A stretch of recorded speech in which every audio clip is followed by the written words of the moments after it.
Welcome to the Married People Podcast, where we help you make marriage real, fun, and simple. Each week, we have honest conversations about one simple thing that can make your marriage better. Because when your marriage is better, everything's better. I'm CJ, and sitting around the table today, we have our resident newlywed, Afton. Hi. And we have two very special guests. We have Tom and Crystal Chang. Say hello, guys. Hello. Hey there. We're going to learn a little bit more about Tom and Crystal Chang in a minute, but today on the Married People Podcast, we're going to look at the question, how do I connect with my spouse when we come from very different backgrounds? So everybody comes from different families of origin. And, you've got Northerners, Southerners, conservatives, liberals, Baptists, Catholics. Yeah, I mean, Hudson is from South Georgia, and I'm from North Florida. Oh, so wow. you can imagine the Wow, differences. that's Serious. really Wow. different. I mean, I don't know pretty far. I don't know how you guys have, I don't know how you guys have overcome such very different. It's been very challenging. Very challenging. But that is why we're excited to have Crystal and Tom Chang here, because they come from very different families of origin too. So, Crystal, where are you from? CJ, what makes you think we come from different places? I'm just guessing here, but so, You're guessing based on eyesight. right. This is where the They're coming from different places. Right. This is Okay. where a video podcast would really come in handy. So, Crystal, where are you from? So I am from the extreme North Georgia or Southern Tennessee mountains, depending on which side of the mountain you're on. I prefer the term Appalachian American. Okay, Appalachian American. Oh, that sounds classy. And Tom, where are you from? So our family is originally from Taipei, Taiwan. So if on the other side of the world, but I grew up in Colorado. Awesome. And how long have you two been married? Do you know the answer? This is a quiz. We celebrated our 5-year anniversary last November. That's awesome. And and Crystal actually works on staff with Afton and Ted at a company called and myself at a company called Orange. And Tom, what do you do? So I'm a marketing manager for a technology company here based in Atlanta. Awesome. All right. And so the reason we invited you to come onto the podcast is, well, one, you two are terrific people and are a lot of fun. Thank you. Oh, thanks, CJ. But you also have a really unique marriage because you are blending two very different families of origin. And so we just want to dive into what your marriage looks like, because I think it's a great example of what a lot of people are facing in their marriages. And so I just want to go ahead and jump in. So how did you two meet? So how we met was there was a Christmas party actually that North Point put together for singles, and our mutual friend invited us both to a dinner. That's basically everyone went out to a dinner before the event, and we both have a mutual friend that invited us to the dinner, and that's how we met. Okay, all right. Guys, it was my first singles event ever. Was it love And at I first met my sight? husband. Oh, wow. that's a good promise That for is that a- singles ministry. Right? I'm like, we should be the commercial. Yeah. That's a pretty good ratio. One Yep. 1 to 1, one singles event, one marriage. That is. And never went back. And never went back. Now, Crystal, I know that there's a little bit more to this story too than just meeting at the singles event. And I just know that because we work together and I've heard this before. You have to share this part of the story. Okay, we didn't discover this part until a little bit later, but when I was a kid, we lived really far from everything, like an hour from a Walmart, like far. And so you didn't have Instacart. So how did you... there was no Instacart, there was no grocery store. So did you actually milk cows for your sustenance? No. What are the options? We drove an hour to Walmart when we needed stuff, and then it was, fascinating when you're a kid and you forgot to get a poster board for your project, and then you drive for an hour. Anyway, Your parents were so mad. so on the weekends, there's nothing to do in my town, so we would drive 2 hours to the nearest mall, which was right on the outskirts of Atlanta, and we would get this mall, and I'm a little kid, so I didn't want to be at a mall, and my mom would go shopping, and my dad's job, his only job was to occupy me. So he would take me to the arcade with a roll of quarters. Oh, that's the best. Right? It was best. It was awesome. I was 10 years old, and I have this one distinct memory. Tom was asking me about it one time. What did you do for fun on the weekends? And I told him about this going to the mall, and I have this distinct memory of being in the arcade And you know how they give kids tickets in the arcade and they Yeah. can go buy like dinky little When you play toys? skee-ball. Yeah. Right. You Yeah, play yeah, skee yeah. ball, you get like 10 tickets. And if you get 10,000 tickets, you get, you know, a pencil. bouncy ball. Yeah. It's great. Right. You spend $1,000 on that bouncy ball. Exactly. So I remember standing in this arcade just north of Atlanta, and these two Asian boys who were teenagers walked up to me and handed me a bunch of tickets because they were too old to care about the bouncy balls. Oh. And I remember it because my dad teased me forever. Those boys had a crush on you. And I was like, no, Dad, I'm 10, right? And so I'm telling Tom this story, and he goes, wait. I have this memory of when I was 15 with my cousin playing skee ball at the arcade. And I turned around, there was a little girl, and I said, "Do you want my tickets?" And she took it.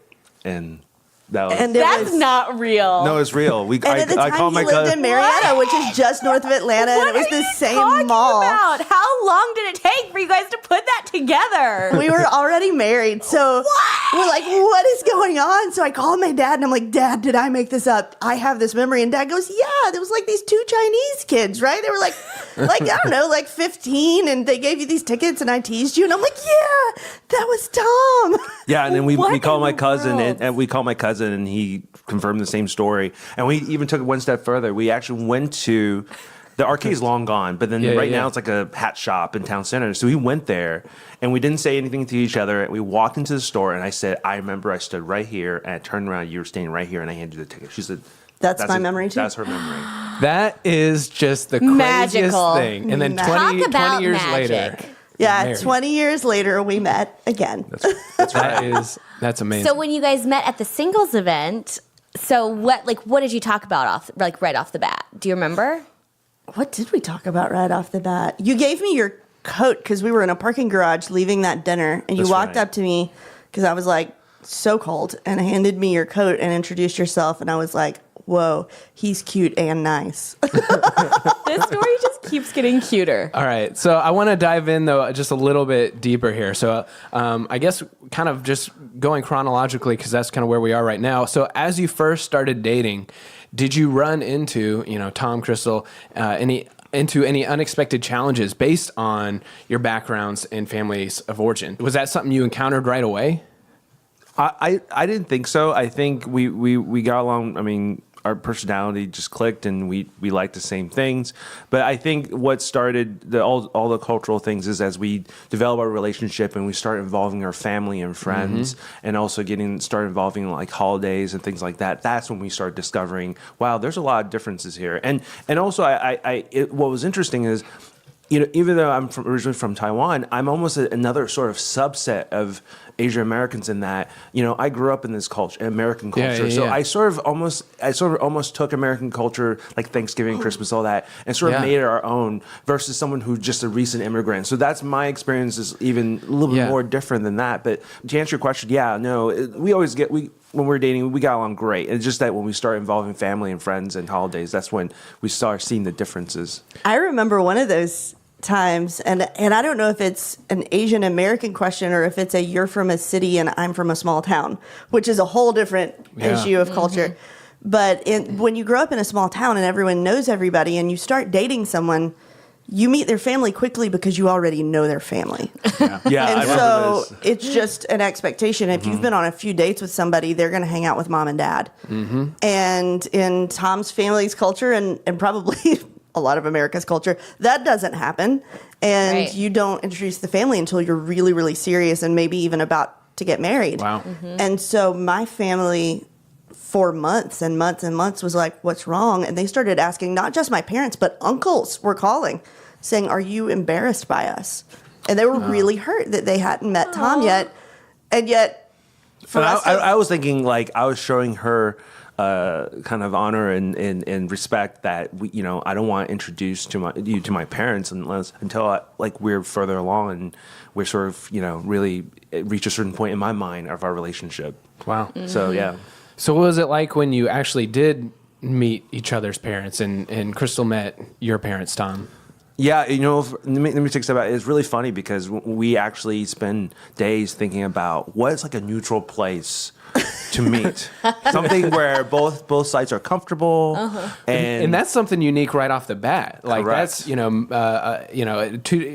you put days of thought into what it's going to be like when you meet each other's families and when they meet each other, right? Tell them where we chose. we met at Pacific was- Buffet in Kennesaw, Georgia. It's a Chinese buffet. It's a Chinese. Neutral territory. It's a Chinese fusion. They have Okay, there you they have go. sushi. Oh, that makes sense They have then. Chinese, but on the other side they have some. Like, It's like a metaphor. like fried It's a chicken and meta- mashed it is a potatoes. metaphor. It's a metaphor. Exactly. So yes. And so and also in there didn't have any. It was more kind of looks like a regular neutral restaurant in terms of decor and everything else. So Okay. And how did it go? Yeah. Our families really like each other.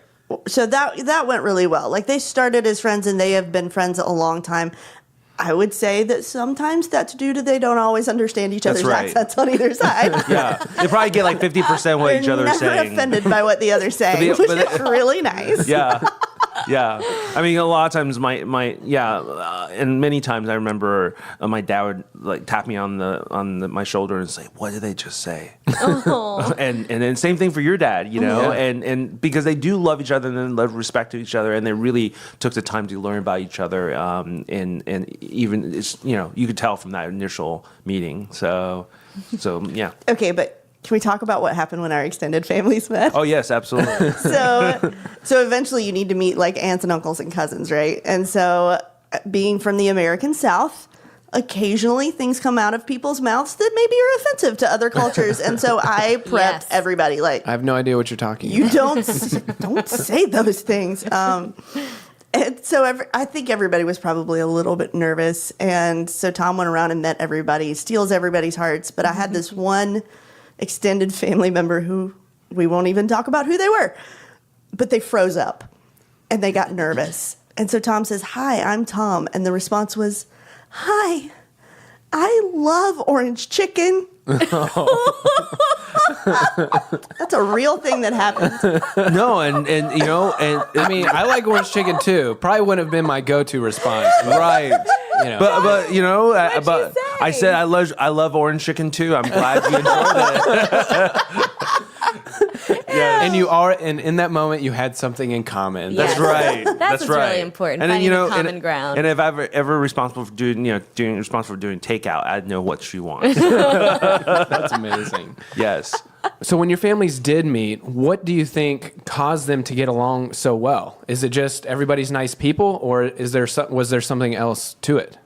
I think when you look at a situation and you instantly know it's going to be a challenge, you just try harder. And so people ask us all the Yeah. time, like, what are the challenges of being married interracially? And I'm like, well, it's in a lot of ways the same as being married to someone of the same race. But Yeah. but I think you come into it knowing there's going to be a challenge, and both of our families looked and go, okay, this is different. We're going to have some differences of opinion. We're going to have some differences in the way that we do holidays. And so I think, honestly, they just came into it a little more prepared to be flexible and a little more prepared to work to understand the other side than That's great. definitely than if I had married someone of the same race. I think that would have maybe even been more difficult. No, I totally agree. And what's amazing is after 5 years of being married, I think there's still both sides of the family are still, being very proactive and trying to understand what the other family's needs are, and Yeah. truly. They went out to dinner without us last night I know. Wow. to a country buffet owned by Korean people. Oh wow, Called Talk about Fest? fusion. So yes, yeah, and reverse fusion. and this place has really great fried chicken. I will say that. And Koreans are known for their fried chicken. Right? yeah, absolutely, absolutely. So have you guys felt any big challenges being married, or what's kind of what are the things that pop out to you when you're asked a question like that? I think there are a million little things. It's not 5 big things. There are a million little things where we step back and go, oh, there's a cultural difference. Like even preparing for this podcast today, we had a conversation because in Tom's culture of origin, in Asian American culture, conversations are very transactional. One person speaks, another responds. One person speaks, another responds. Whereas in American culture, it's a free-for-all at the table. Right. And so I was like, hey, you're Yep. probably going to have to break in and interrupt a little bit. I know that's uncomfortable, but if you don't, you may not get to talk. I appreciate that. I love it too because like this entire podcast, whenever we ask you a question, Tom always just defaults to you, Crystal. Like, yes, Crystal, you answer the question first, and then you default back to him. Like, no, Tom, you answer. And there's like this invisible eye contact thing happening that I just like really love witnessing. But I'm like, things like that must happen all the time where you're like, wait, why do you operate that way? Have you had to have a lot of conversations like that where you're like, why do you operate that way? Like 4 times a day. Yeah, absolutely. So, I mean, we had a candid discussion this week about our cultures because in Tom's culture, they teach you to anticipate someone's needs and fulfill them before they even realize they have a need, which That sounds amazing. amazing. Like it's the best. There's coffee in my hand often before I wake up because he's a wonderful human being. What But an angel. this week that meant that he noticed that I hit the snooze on the alarm pretty often. And so I had a meeting really early one morning and he turned off the alarm for me. And Anticipating your right. need of sleep. anticipating my need of sleep. And I woke up and I said, why didn't the alarm go off? And he said, well, I know that you like to hit the snooze, and so I know you needed some sleep. And I came like flying out of the bed like, what have you done? And I just looked at her and was like, what did I do? But it led to a really good discussion of, wait, what? Why did you think that was okay? And he was going, why do you think it's not okay? Yeah. And Do you it really, tend to like when those kind of situations arise? Do you tend to like be mad about it for a second and then laugh about it, or like how do you kind of? Because those are like they're little things, but like I can see it being really annoying Yeah. at the same time too. So like how have you guys kind of handled when those little things pop up? How do you think about it? I think one of the things we always talked about is no matter what we do, is that other person is always doing it with the best intention. Yeah. And I think that's and it doesn't I think it applies for us in a interracial marriage, but I think it applies to everybody. What instead of saying why did you do that and and clearly you wanted me to be late. yeah, right, exactly. And you should sort of think that, my spouse has my back and, they really want me to get some sleep. So I think that's something, at least for us, that's been, it works. So what are the, we're talking about some of the challenges. What have been some of the surprisingly great things about being in an interracial marriage or, just having very different family backgrounds? Holidays are easier. No, why is that? Everyone thinks that holidays are more complicated, and I'm like, no, Christmas is not as big a deal to his family. So my family kind of gets free range of when we celebrate and how we celebrate. But Chinese New Year is a huge deal to his family. People fly in from across the country. So we sort of like segment off that weekend that's a family weekend. So for us, I think holidays are easier That's so because interesting. people prioritize different ones. Like your parents are not super excited about the 4th of July, Right, right? Bye. So true. But there is a family holiday designated to celebrate the day that grandma passed.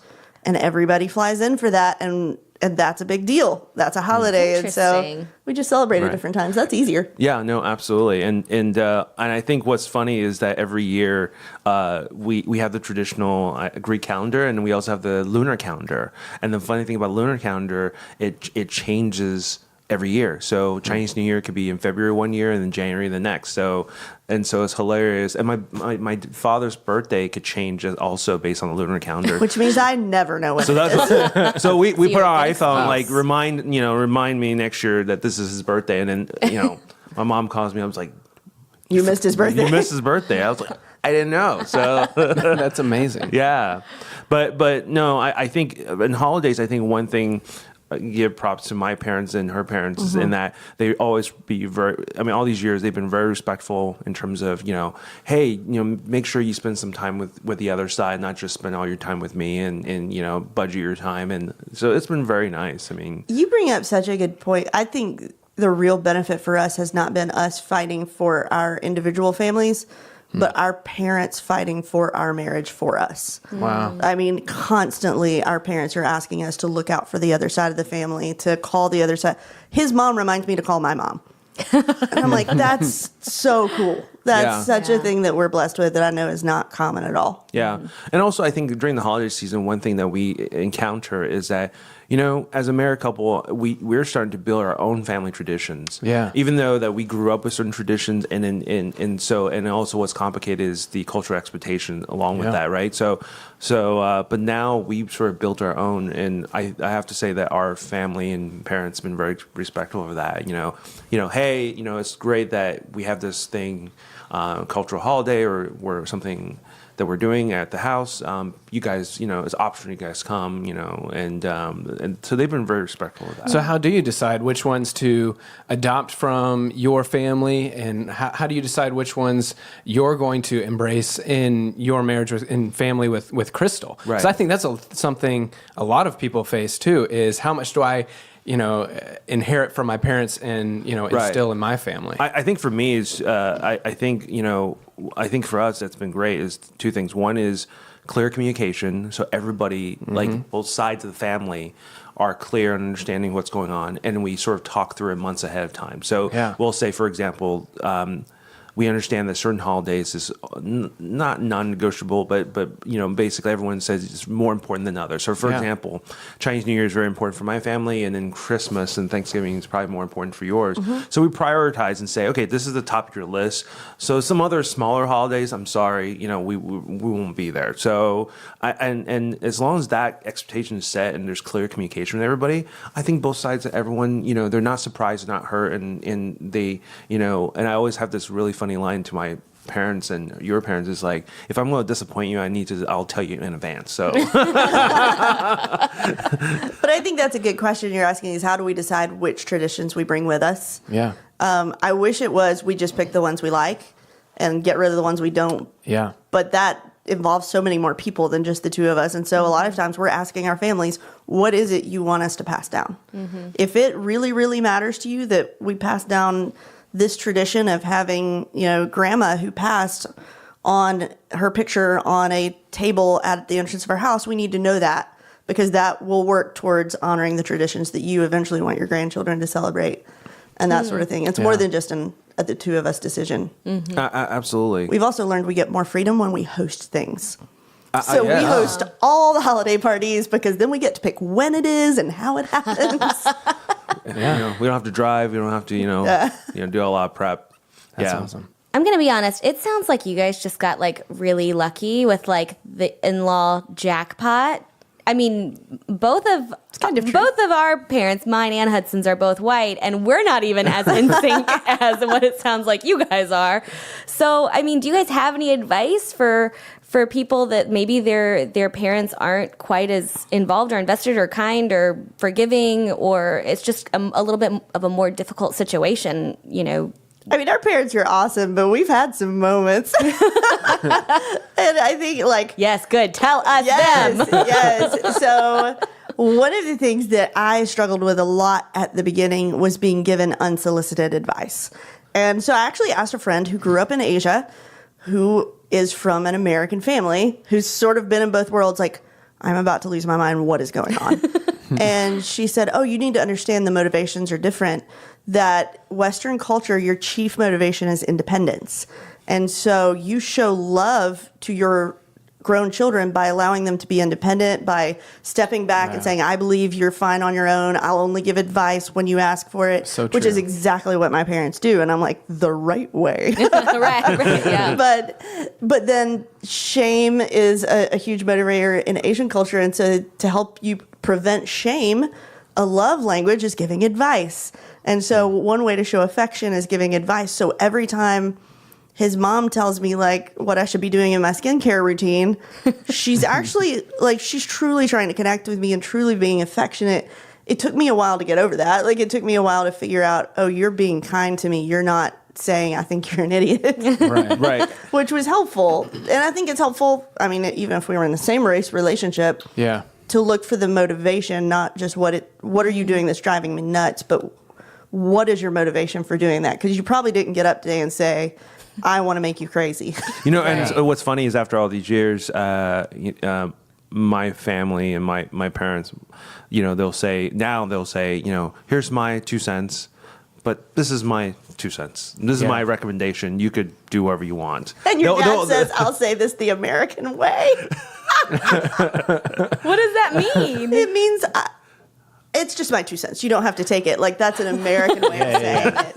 Yeah, it's just my opinion. This is my opinion. That's an American thing. Exactly. Disclaimers. Yeah, exactly. What would you say to couples who are coming from different backgrounds, maybe different, races or different families of origin, different regions, and are really struggling right now? Maybe not even with in-laws, but with each other. I had a really eye-opening moment really early, like maybe 6 months into our marriage. We went on a family trip to Taiwan for a specific family holiday. And about a week into the trip, I found myself, after having yelled at Tom for no good reason, in the shower crying my eyes out. And I could not get myself together. And was like, what is wrong with me? Like, do I need to go to a doctor? Like, what is wrong? I could not stop crying, could not get it together. And what I realized was I was experiencing culture stress, that I had been immersed in a foreign culture for just long enough that it had gotten to me, and I hadn't given myself any breaks. I hadn't stepped away from the family. I hadn't stepped out of the culture. I hadn't watched American TV. And I just needed a minute to get myself together. And I think probably anytime anybody spends time with their spouse's family, you're going to experience some culture stress. Yeah. And you got to give yourself a little space to step back, a little breathing room. Maybe it means getting a hotel at a family holiday or not staying in the family room with the family the whole time. But I've had to watch myself because it's not his fault I'm having culture stress. So yelling at him wasn't very helpful. But I've got to watch my own well-being in those moments. Yeah. And then I also realized that's exactly what you live with all the time. Right. And I think to answer your question earlier, I think one of the things you could do that I would recommend is really reaching out, like you yourself, not you as a couple, is you yourself reach out to your in-laws and say, hey, do you want to go grab coffee sometime? Or would you like, even if they live out of state, you're so good at that. Live out of state, maybe have a quick conversation. Just even, I know it's hard, it's challenging, and maybe you might have some friction with that in-law. But if I think it speaks volume when you reach out to them and say, hey, I just want to catch up and see how you're doing. Yeah. And then someone can't get mad at that. So and then I know a lot of times people say, well, what do we talk about? Well, just the fact of, hey, how are you doing? What have you been up to? This is what we've been working on, or this is what we've been doing. I think it really helps build that connection. And then also when you've identified that you have a hobby together, that it broadens your scope of conversation because, for example, my father-in-law loves NASCAR. Yeah. And I actually love racing in NASCAR. And that's one thing we talk about all the time. And so now, he even talked about we should go to a race together and stuff like that. So there is something that just having that bond.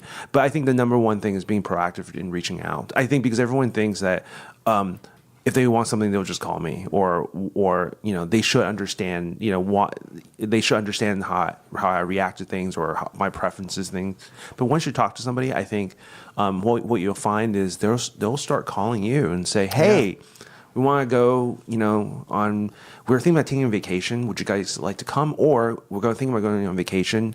Are you guys busy that week? Can you watch, our dog? Or can you it's things like that. Yeah, that's awesome. I think the opposite of that was also kind of helpful. So being proactive is great, but there are also going to be moments where we have to disappoint our families. And early on, Tom said to me, if we need to disappoint my parents and give them bad news, I should be the one to disappoint my parents. And I'll never put you in the position of having to call my parents and tell them we're not coming to that or whatever. And so that's just kind of a rule at our house is whoever's parents it is, their child gives them the bad news, and the in-law child is always the good one. Yeah, Right. absolutely. That's great. And that's worked out well for us. Yeah, it did. That's great for anybody, any marriage, all of them. That's great. That's great. Can I just say, I think something that I just feel like I've picked up from this conversation that I just think is really interesting is I think both of you have a really kind of genuine interest and curiosity in kind of the other person's background and kind of why they are the way they are. And I think it's almost an advantage that you have a very obvious cultural difference because you came into the situation going, okay, I know we have differences, and I'm going to have a genuine curiosity and authentically ask you questions about why you are the way that you are. And I mean, it almost gives you an advantage because, you know, when you go into a relationship with someone of the same race, you just make assumptions. You assume we're going to operate the same way. And so I think just what I'm kind of taking away from this is like, we all have differences with our spouse. Like we all kind of came from different backgrounds. And I think if we, you know, have the perspective that you were talking about, Tom, of like, they're looking out for me, I'm looking out for them. We have the best interest in mind, and come at them with like a curiosity of like, oh, that's interesting. Why do you turn the alarm off in the morning? Or, you know, why do you think it's so important to make coffee for me in the morning? Or, and treat our spouses that way. Like, I just think that can make a big difference in any marriage too. Yeah. And, you know, just like being y'all's friend, I feel like I hear stories all the time about like the motivations of your family members or your in-laws or each other. And do you guys have any, just like kind of as we're wrapping up, do you have any like kind of final thoughts about like how you've experienced that? Specifically you, Crystal, how you've experienced kind of this immersion of Asian culture and anything that's happened? Gosh, I feel like all the time there are moments where there are a lot of like YOLO moments. Like just, this is going to be weird. I only live once. Just jump, see what happens. This will be great. And so one of those is like very, very early on. We're at a family dinner. And I've been introduced to a lot of food that I didn't know what it was, which is fine. I was introduced to food that I was very sure what it was. It was chicken feet. And chicken feet, if you've never had them, are like tiny fried baby hands. Like they're just all bones, and it's just not my thing. Is there meat on them? I just thought those were bones. Yeah, that's pretty much it. I love all the Chinese food, right? Like I've eaten almost everything, but that's kind of the one thing where I tried it, and I'm probably not going to try it again. But to be nice, when I tried it, I was like, this is great. Of course. Awesome. Of course. So on my birthday, Oh, happy birthday. Grandma made me a giant heaping plate of chicken feet. She took what you say literally. She did, because your family is very honest, and I was lying. And I've had to learn to be a better person. Yes. What did you do with your face when she presented a whole thing of chicken feet Well, to first you? of all, Grandma was the cutest human in the whole world. So what am I going to do? I'm like, thanks, Grandma. And then I ate a lot of chicken feet and thought about how I would not lie again. That's amazing. Well, I feel like we are talking a lot about, you know, the Asian and Taiwanese culture. But Tom, I know that you have to have some stories about entering Crystal's culture too. So what has there been? Has there been one of those experiences? Yes. So polite. I think for me is always. I think part of the culture that's always interesting is when I visit her hometown. It's funny when we go shopping anywhere. Because people will always strike up a conversation. Random strangers, people Crystal went to high school with.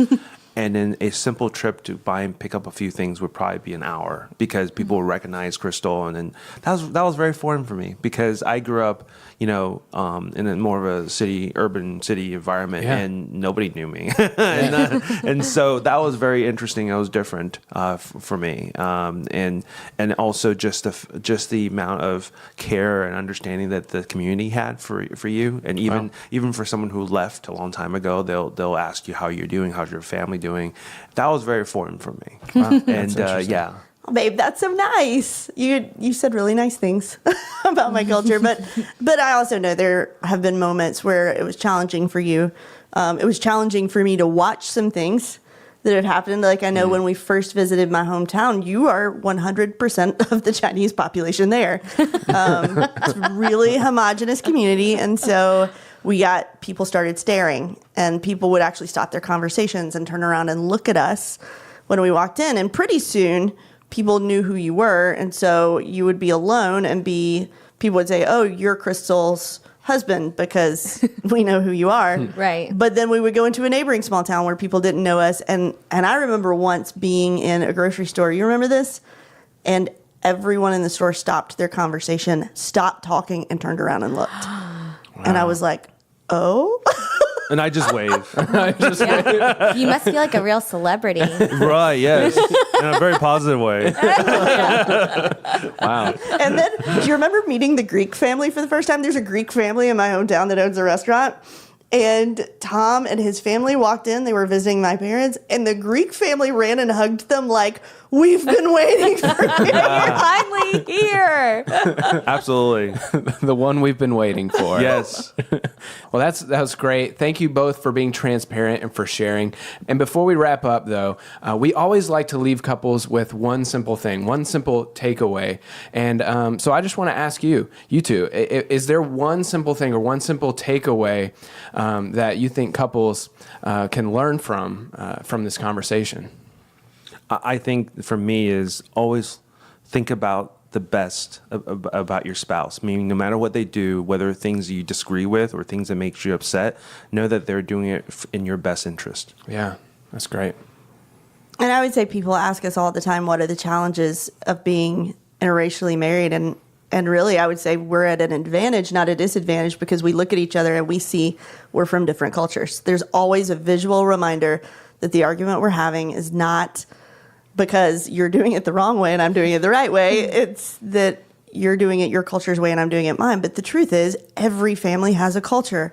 And every family grows up with a this is the right way of doing things mentality. Mm-hmm. And so I would say the takeaway for any couple is to pay attention to what your family, your personal family's of origins culture is, and what did you grow up with that you thought was the right way, the way that everybody does it, which is probably just your family's way of doing it. Yeah. That's true. Yeah, and maybe this week it's sitting down with your spouse and talking about what those cultural differences are and what impact those have on your marriage, whether or not you're both of the same race or not, because we all have very different backgrounds and very different families of origin.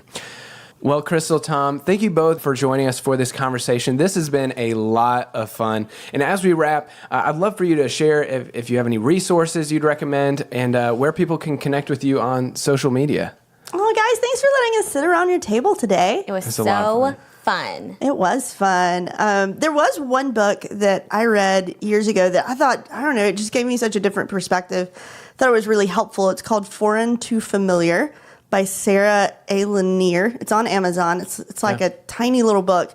But Sarah Lanier originally wrote it for missionaries, but she just points out the cultural similarities of people from cold climate cultures, so right, northern U.S., northern Europe, or whose backgrounds are from there, and then people who are from warm climate cultures, so Africa, South America, Southern Asia. And there are some similarities between all those, but it gave us like a starting place to have some conversation. So That is it's a fascinating. neat book. Yeah. That's really interesting. And where can people find you, Crystal? Probably the best place to connect with me is on Instagram. My name is Crystal Korn, like what you eat, like C-O-R-N, Crystal Korn Chang, because that was my maiden name. I upgraded. There you go. There you go. Chang. Go ahead, Tom. So I recommend, a book I recommend is The Five Love Languages by Gary Chapman. What I like about the book is he goes into depth identifying what your love languages is, and then also so you could identify what your spouse's love languages is, so you can better serve each other and understand where each other's coming from their perspective. And you can reach me at Tom Tom Chang MBA, and that's my handle. Your Instagram handle? Instagram handle, yeah. Awesome. Well, we will have links to both of those books. And if you want to connect with Crystal and Tom, we'll have links to their social media there as well. And just to clarify, because I know how to spell your last name, but whenever I spell it, I pronounce it differently when I'm spelling it. So do you guys want to spell your last name so people know how to find you? Sure, it looks like Chiang. It's Chiang. And that's exactly what I say when I write your email in. Chiang. Chiang. Yeah. Well, thank you for joining us for this episode of the Married People Podcast. We hope that today's episode helped you realize that marriage can be a little easier than you think. And if you enjoyed today's episode, we would love for you to subscribe to the podcast through your Apple Podcast app or wherever you listen to your podcasts. And while you're there, we would love for you to leave us a review. Your review will help us make this podcast better and get these conversations in front of more married people who need to hear them. And if another married couple came to mind as you were listening to this episode, consider sharing this episode with them as well. And if you have a story of how you have had a cultural difference with your spouse that you would love to share with us, we would love to hear it. And you can tell us at... You can find us on Facebook, Twitter, Instagram. Just search for Married People and we'll come right up. Or you can check out our show notes at marriedpeople.org/podcast. Until next time, I'm CJ. I'm Afton. I'm Tom. I'm Crystal. And thanks for listening.